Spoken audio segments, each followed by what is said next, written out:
Ever wondered about that long, skinny country stretching along the edge of South America?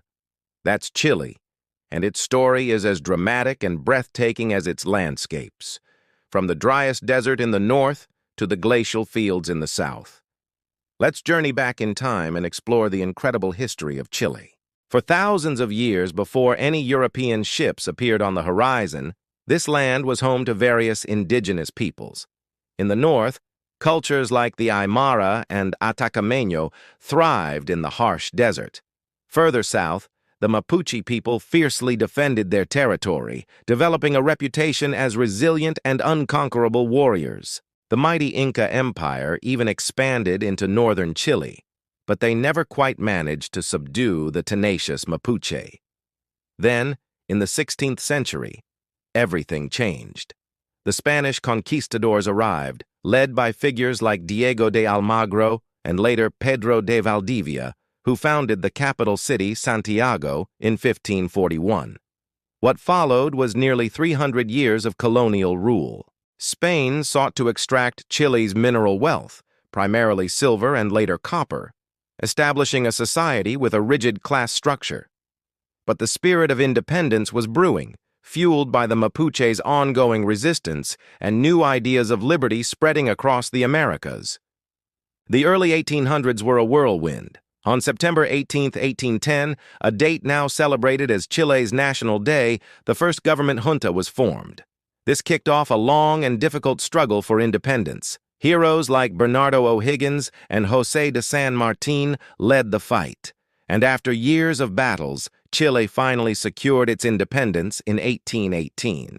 The 19th century was a period of shaping the new nation. Chile expanded its territory, fought in the War of the Pacific against Peru and Bolivia, and gained control of valuable nitrate deposits in the Atacama Desert. This nitrate boom brought immense wealth to the country, funding modernization and development, but it also created deep social inequalities. The gap between the rich elite and the poor working class grew wider and wider. The 20th century was a roller coaster of political and social change.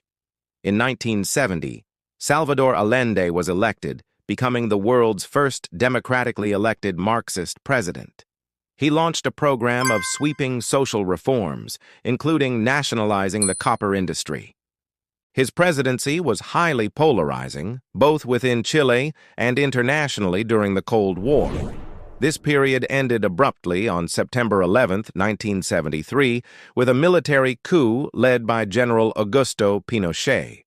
What followed was a 17-year military dictatorship. While the regime implemented free market economic policies that led to what some called an economic miracle, it was also a dark time of severe human rights violations.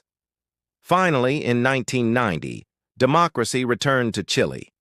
Since then, the country has worked hard to heal its divisions and strengthen its democratic institutions. It has become one of South America's most stable and prosperous nations, a leader in industries from copper mining to wine production and renewable energy.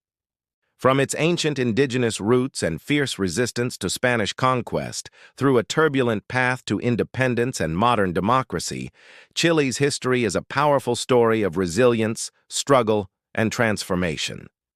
It is a nation forged in the fire of conflict and shaped by the unyielding spirit of its people. Thanks so much for watching. If you enjoyed this journey through Chilean history, don't forget to like, share, and subscribe for more stories from around the world. See you in the next video.